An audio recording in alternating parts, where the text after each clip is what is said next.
Everyone. Nick already gave me a wonderful introduction, so I won't repeat myself. Just to say, I am a third-year resident, so I was like the last cohort of in-person interviewees. So I'll go over some just general interviewing tips with the caveat that I was never personally in your shoes to do virtual interviewing, but no matter what, there's a few things with interviewing that you should always think about to carry through. So like we said, this is hosted by the Medical Society of DC, the Early Career Physician section that's meant to represent medical students as represented by Nick, residents as represented by me, and then very early career physicians within their first few years of attending, represented by Dr. Lakire.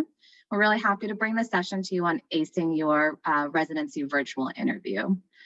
So for just general overview, location is kind of the big main thing, first thing that you want to think about, right? So good lighting, a private location with minimal noise, and making sure that whatever device you're using is charged up, is reliable, is one that you know is not going to shut down on you midway.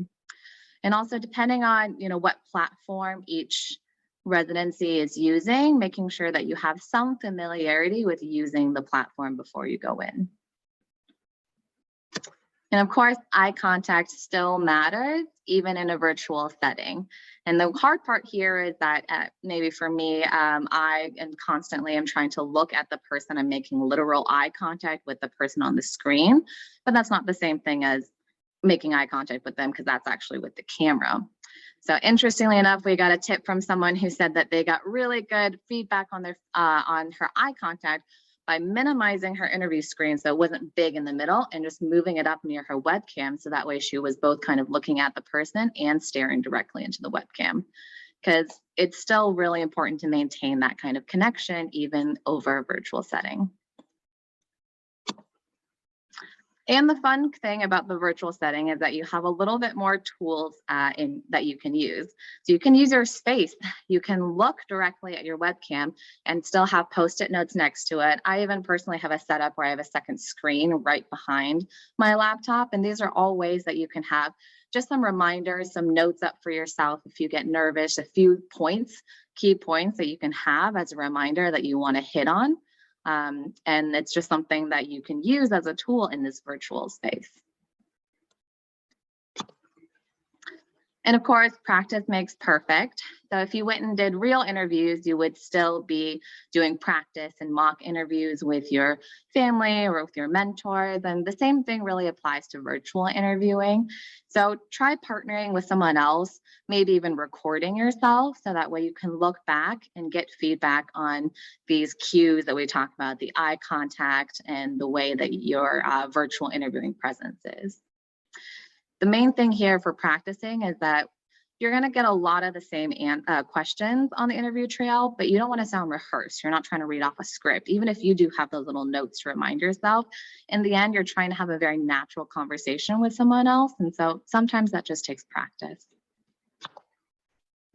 And of course, in any kind of, we've all been through our Zoom mishaps, and the same thing is still possible to happen on the interview trail. I cannot tell you how many times my dogs have interrupted me because I'm in a one bed, one bath, so I don't have too many options for where I can go for space. But the point is to be able to handle those technical difficulties, handle your pet coming in photobombing you, and then move on with the situation. Because the fact is, everything that you do from here on, medicine, interviewing, et cetera, it's all going to be high pressure. So being able to face when you have unexpected things happen during that and being able to move on is actually important to demonstrate. And just finally, kind of 3 big questions, right? These are ones that you really should go into every single interview expecting that people are going to ask you. So why are you here? Specifying exactly why are you a good fit for that program?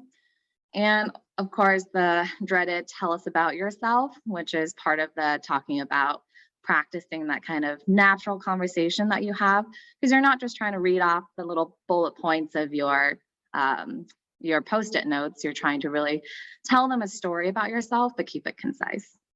And then finally, how have you handled adversity? All right, so like I promised, we're going to keep it short and sweet. And I think the meat of what we want to do here is get into the specialty breakout.